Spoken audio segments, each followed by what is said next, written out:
ప్రియమైనటువంటి దేవుని సంగమా, చేరవచ్చిన మీ అందరికీ రక్షకులను ప్రాణ విమోచకుడైన యేసుక్రీస్తు నామమున ప్రత్యేకమైనటువంటి వందనాలు తెలియజేస్తున్నాను. పరిశుద్ధ గ్రంథంలో వచ్చి కీర్తనలు 23వ అధ్యాయము,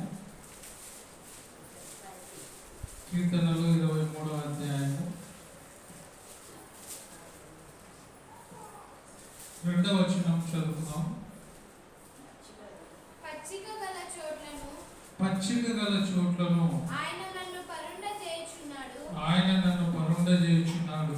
శాంతికరమైన జలముల యొద్ద నన్ను నడిపించుచున్నాడు. 5వ వచనం, నా శత్రువుల ఎదుట నీవు నాకు భోజనము సిద్ధపరచుదువు. నూనెతో నా తల అంటి ఉన్నావు. నా గిన్నె నిండి పొర్లుచున్నది. నా గిన్నె నిండి పొర్లుచున్నది. నింపబడుట అనే మాట మనం ఈరోజు నేర్చుకుంటున్నాం. నా గిన్నె నిండి పొర్లుచున్నది. ఎప్పుడు గిన్నె నిండి పొర్లుచున్నది అంటే శాంతికరమైన జలముల యొద్ద ఆయన మనల్ని నడిపించినప్పుడు, పచ్చిక గల చోట్ల ఆయన మనల్ని పరుండ చేసినప్పుడు మన గిన్నె నిండి పొర్లుతుంది. అంటే ఏమి కూడా కొదువ మనకి ఉండదు అని అర్థం. గిన్నె నిండి పొర్లడం అంటే ఏ కొరత కూడా నాకు ఉండదు. ఎందుకంటే యెహోవా నా కాపరి. ఆయన మన కాపరిగా ఉన్నప్పుడు, ఆయన మన సంరక్షకుడుగా ఉన్నప్పుడు ఏది కూడా మనకు కొరతగా ఉండదు. ఎందుకంటే ఆయన మనల్ని కలుగజేసి ఉన్నాడు, ఆయన మనల్ని కాపాడుతున్నాడు, ఆయన మనల్ని రక్షిస్తున్నాడు, ఆయన మనల్ని పోషిస్తున్నాడు. కాబట్టి ఏ కొరత మనకు ఉండదు. మనము ఏం చేయాలి అంటే, మనకు ఏ కొరత లేనప్పుడు 5వ వచనము చదువుకుంటే, నా శత్రువుల ఎదుట నీవు నాకు భోజనము సిద్ధపరచుదువు. ఏమి కూడా లేదు అనుకుంటున్న సమయంలో, నా శత్రువులు నన్ను ఎగతాళి చేస్తున్న సమయంలో, నా శత్రువుల ఎదుట కూడా నీవు నాకు భోజనము సిద్ధపాటు చేసి ఉన్నావు. ఏమి లేని నా గిన్నె నిండి పొర్లుచున్నది. ఎక్కడ పొర్లుచుంది? శత్రువుల ఎదుట నా గిన్నె నిండి పొర్లుచున్నది. శత్రువులు నన్ను చూసినప్పుడు పొగిడేవారుగా ఉన్నారు అని. గిన్నె నిండి పొరగడం అంటే ఆశీర్వదించబడిన వారుగా ఉన్నాము అని అర్థం. శత్రువులు ఎప్పుడు కూడా ఏం కోరుకుంటారంటే, మనము ఉన్నతమైన స్థితిలో ఉండాలని ఎవరు కూడా కోరుకోరు. శత్రువుల కంటే మనము తక్కువగా ఉండాలని కోరుకుంటారు. కానీ దేవుడైతే మన శత్రువుల ఎదుట మన గిన్నె నిండి పొర్లునట్లుగా ఆయన మనల్ని చేసేవాడుగా ఉన్నాడు. 32వ కీర్తన 4వ వచనం చదువుకుందాం. దేవా,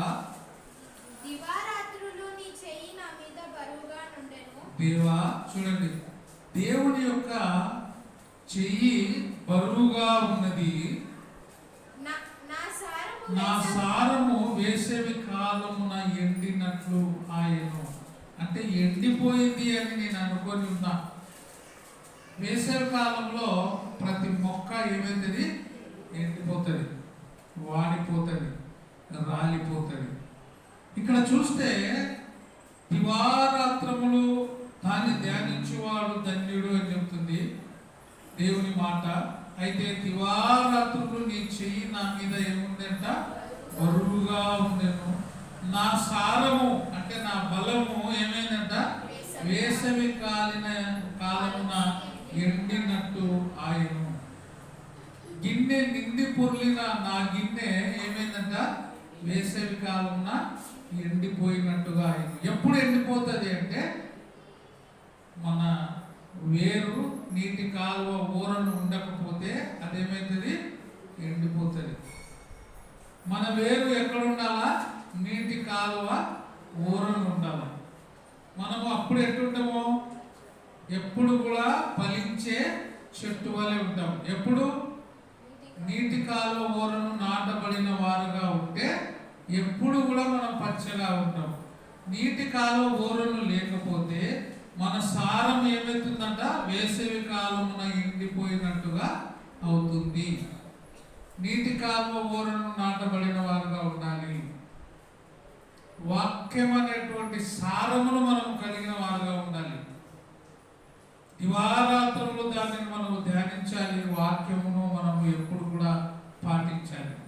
ఆ వాక్యము మనల్ని బ్రతికిస్తుంది. ఆ వాక్యం మనల్ని బాధల్లో నెమ్మది కలిగిస్తుంది. చక్రవర్తి ఎప్పుడు వాడాలి ఆ పాట? ఈరోజు పాడినాడు ఆ పాట. చాలా సంతోషం. ఈ వాక్యం నన్ను బ్రతికిస్తుంది, బాధల్లో అది నాకు నెమ్మదిస్తుంది. వాక్యము ఎప్పుడు కూడా నెమ్మదినిస్తుంది, సంతోషాన్ని ఇస్తుంది, సమాధానాన్ని ఇస్తుంది, శాంతింపజేస్తుంది. వాక్యం 107వ కీర్తన 9వ వచనం చదువుకుంటే, ఏలైనగా ఆశగల ప్రాణమును ఆయన తృప్తిపరచి ఉన్నాడు. ఆశగల ప్రాణమును ఆయన తృప్తిపరచి ఉన్నాడు. ఆశ కలిగిన వారుగా మనం ఉండాలి. దేని మీద ఆశ? దేవుని మీద ఆశ, సంఘము మీద ఆశ, వాక్యము మీద ఆశ, ప్రార్థన మీద ఆశ, ధ్యానించడంలో ఆశ కలిగిన వారుగా ఉంటే మనం ఎప్పుడు కూడా తృప్తిపరచబడతాము. దప్పికొన్న వారికి నీరు ఎంత అవసరమో, అనారోగ్యంగా ఉన్న వారికి ఒక మెడిసిన్ ఎంత అవసరమో, దేవుని బిడ్డలకు వాక్యం అంత అవసరం. ఆ వాక్యం ఏం చేస్తుందంట? తృప్తిని కలుగజేస్తూ ఉంది. ఆ వాక్యముతో మనము నింపబడితే ఎప్పుడు కూడా మన జీవితము తృప్తికరంగా ఉంటుంది. నింపబడిన జీవితం వలె మనం ఉండాలి. ఆకలి కొనిన వారి ప్రాణమును మేలుతో నింపి ఉన్నాడు. ఆకలి కొనిన వారి ప్రాణము దేనితో అంట? మేలు చేత. మేలు ఎక్కడ దొరుకుతుంది? దేవుని మాట ద్వారానే మేలు కలుగుతుంది. దేవుని మాట ద్వారానే శాంతి కలుగుతుంది. దేవుని మాటనే సమాధానాన్ని ఇస్తుంది. దేవుని మాటనే సంతోషాన్ని ఇస్తుంది. దేవుని మాటనే తృప్తినిస్తుంది. అందుకే నీ వాక్యము నా జిహ్వకు ఏమైందంట? మధురమైనది. తేనె కంటేను, జుట్టు తేనె కంటేను కూడా అది ఎంతో తీయనైనది, మధురమైనది. ఆ వాక్యము చేత నింపబడే వారుగా మనం ఉండాలి. అందుకే ప్రతిరోజు వాక్యముతో మన హృదయాలను నింపుకోవాలి. ఆకలి కొనిన వారి ప్రాణమును మేలుతో నింపి ఉన్నాడు. లూకా సువార్త 1వ అధ్యాయం 53వ వచనం.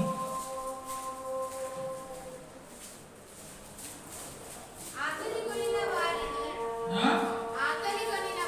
ఆకలి కొనిన వారిని ఏ పదార్థాలంట? మంచి పదార్థములతో. ఆకలి కొన్న వాడికి మంచి పదార్థాలు మంచి దొరికింది అనుకోండి, ఎంత సంతోషం. ఆకలి కొన్నవాడు ఏదో ఒకటి దొరికితే చాలులే అనుకుంటాడు. బాగా ఆకలిందనుకో ఏం చేస్తాడు?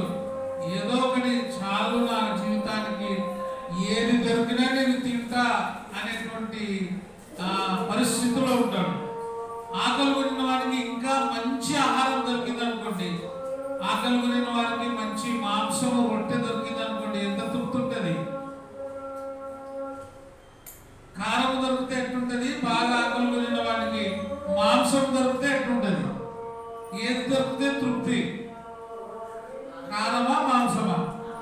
మాంసం దొరికితే ఎంత తృప్తో. ఇక్కడ కూడా ఏమంటాడంటే, ఆకలి కొనిన వారిని మంచి పదార్థములతో తృప్తి పరిచి ధనవంతులను వట్టి చేతులతో పంపివేసేదను. అంటే ధనవంతులు దేవుని వాక్యము లేకపోతే వాడు ఎంత కలిగి ఉన్నా వాడికి తృప్తి లేదు. దరిద్రుడు ఏమి లేకపోయినా దేవుని వాక్యముతో ఏం చేస్తాడంట? తృప్తి ఉంటుంది. అందుకే ధనవంతులు పాడేసినటువంటి కింద పడిన రొట్టె ముక్కలు ఏరుకొని తిన్నా కూడా దరిద్రునికి తృప్తే. ఎందుకంటే అతనిలో ఆ ఆహారం కంటే ఎక్కువ ఏది ఓదార్స్తుంది? దేవుని మాట ఓదార్స్తుంది.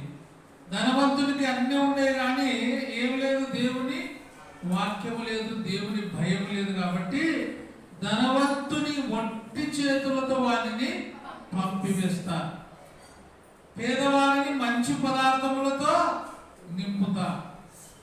కాబట్టి మంచి పదార్థాలతో మనము నింపబడేవారుగా ఉండాలి. ఇర్మియా 31వ అధ్యాయం 24వ వచనం చదువుకున్నట్లయితే అలసి ఉన్న వారి ఆశను తృప్తిపరచుదును. ఇర్మియా 31వ అధ్యాయం 24వ వచనం. అలసి ఉన్న వారి ఆశను తృప్తి. అలసి ఉన్నోనికి బాగా ఎండకు వచ్చినాడు అనుకోండి, ఏమి ఇవ్వాలి వాళ్ళకు? ఎండాకాలంలో ఎండకు వస్తారు ఇంటికి, మొట్టమొదట ఏమి ఇస్తాం మనం? నీళ్ళు. ఏ నీళ్ళు? చల్ల నీళ్ళు. ఆ చల్ల నీళ్ళు తాగితే అంత తృప్తి. మామూలు నీళ్ళు ఇచ్చినా కూడా ఏమంటారు? కొంచెం చల్ల నీళ్ళు ఇవ్వమ్మా అంటారు. అంటే చల్ల నీళ్ళతో తృప్తి. ఆకలి పొందిన వారికి కూడా అలసి ఉన్న వారి ఆశను తృప్తిపరచుదును, కృషించిన వారినందరినీ నింపుతా. కృషించిపోయిన వారు సమస్యల చేత, ఇబ్బందుల చేత, ఇరుకుల చేత, అనేకమైన వేదనల చేత అలసిపోయిన వారిని దేవుడు ఏం చేస్తాడు? నింపుతా. కృషించిన వారిని నింపుతాను, సంతోషముతో నింపుతా.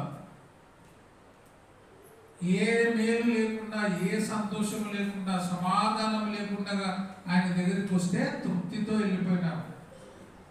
రక్తస్రావం కలిగిన స్త్రీ ఎట్లొచ్చింది?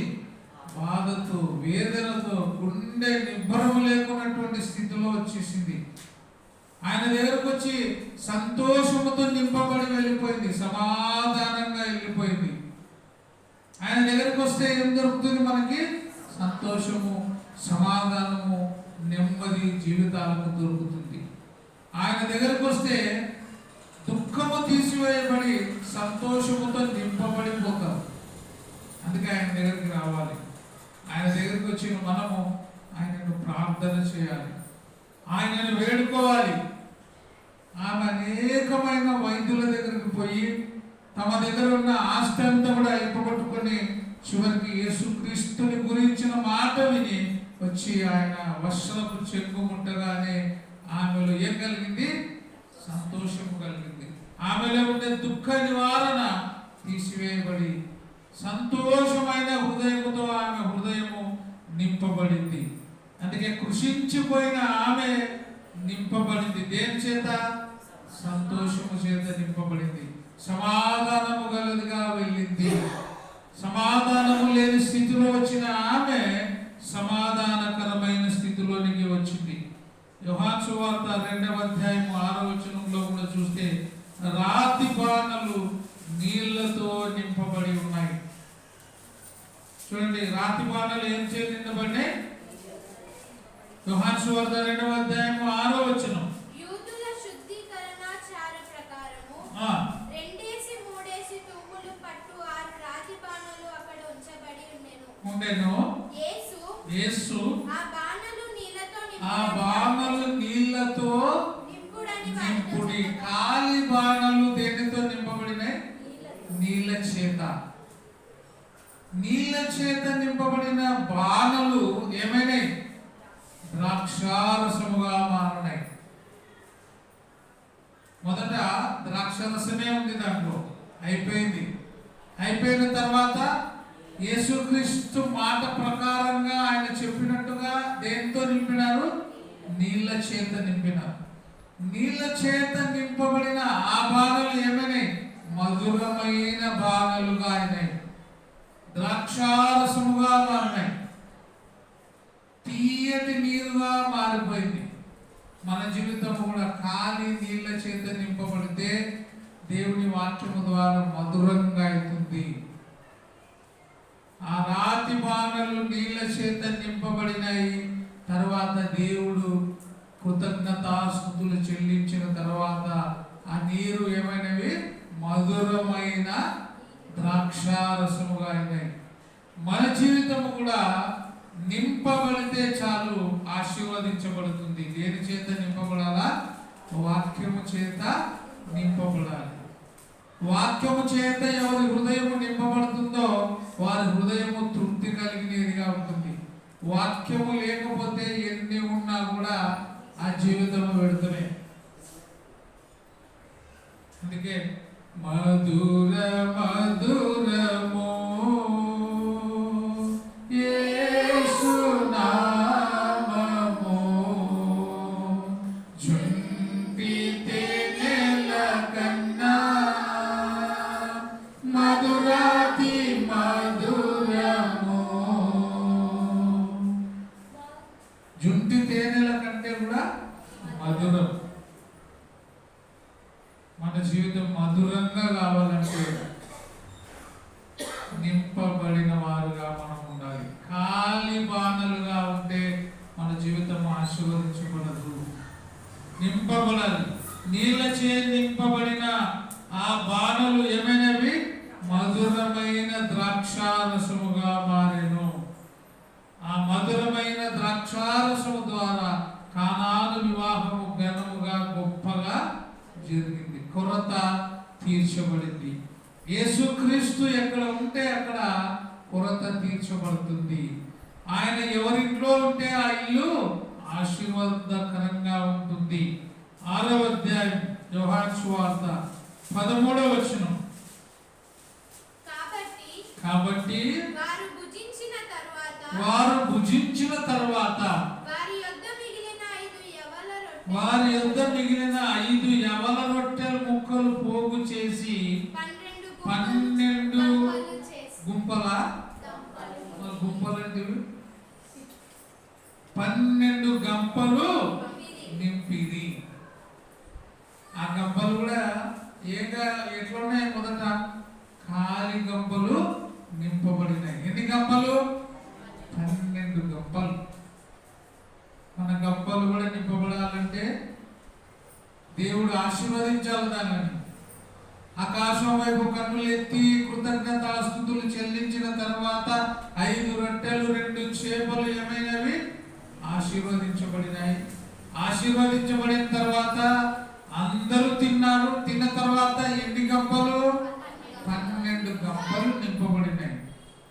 మన జీవితం కూడా నింపబడాలి అంటే క్రీస్తు ఉండాలి. నింపబడి ఉండాలంటే ఆయన మాట ఉండాలి.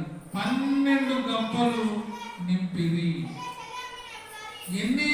5 రొట్టెలు 2 చేపలు. తిన్నవాళ్ళు చాలా మంది తిన్నారు, అయినా మిగిలినవి అంటే ఆశీర్వదించబడినటువంటి పాత్రలు. మన జీవితము కూడా ఆశీర్వదించబడిన పాత్రలుగా ఉండాలంటే దేవుని చేతిలో మనం ఉండాలి.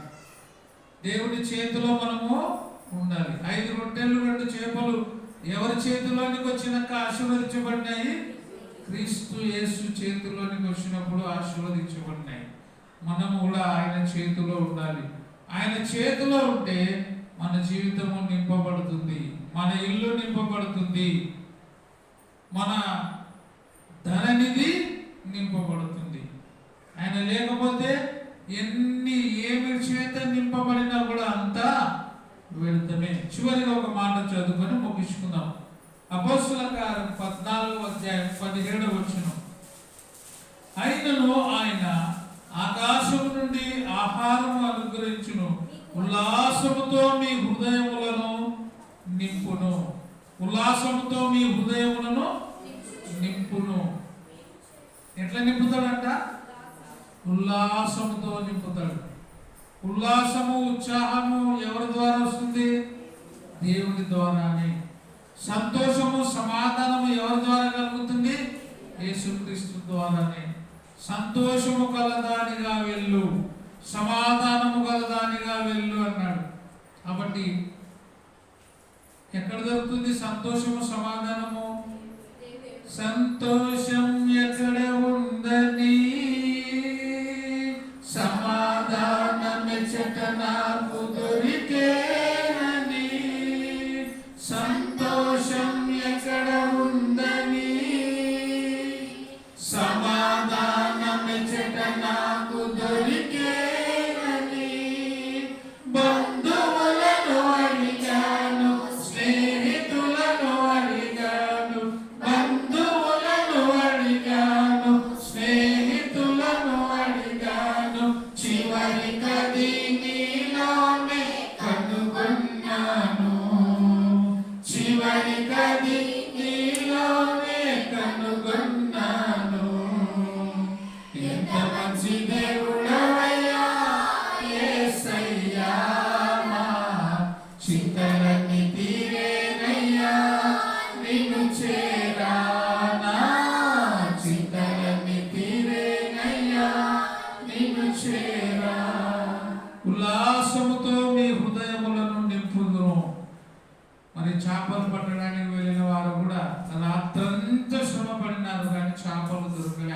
యేసు మాట చొప్పున లోతుకు వెళ్ళి వలలు వేయగా ఆ వలలు ఏమైనవి నింపబడినాయి. వలలు పికిలిపోనంతగా నింపబడినాయి. కాబట్టి మనం కూడా యేసు మాట వినాలి, యేసుతో ఉండాలి. అప్పుడు మన వలలు కూడా నింపబడతాయి అని వాక్య భాగం ద్వారా తెలియజేస్తున్నాను. ప్రార్థన చేసుకుని ముగించుకున్నాం. భూమిని ఆకాశమును కలుగజేసిన మా గొప్ప దేవ, మీ ఘనమైన శ్రేష్టమైన నామానికి వందనాలు చెల్లిస్తున్నాము నాయన. మా హృదయాలు మీ వాక్యము చేత నింపబడినట్లుగా సహాయము దయచేయండి. ఇక్కడ చేరి ఉన్న ప్రతి బిడ్డ హృదయాన్ని మేలుల చేత నింపమని ప్రార్థిస్తున్నాం. శాంతిని, సమాధానాన్ని మా జీవితాలకు అనుగ్రహించండి తండ్రి. నిరంతరము నీ యొక్క బలిష్టమైన చేతుల క్రింద దీన మనసు కలిగిన వారుగా ఉండి బ్రతుకున్నట్లుగా సహాయము అనుగ్రహించమని యేసుక్రీస్తు నామమున అడిగి ప్రార్థించి వేడుకొనుచున్నాము మా తండ్రి. ఆమేన్. అందరికీ వందనాలు.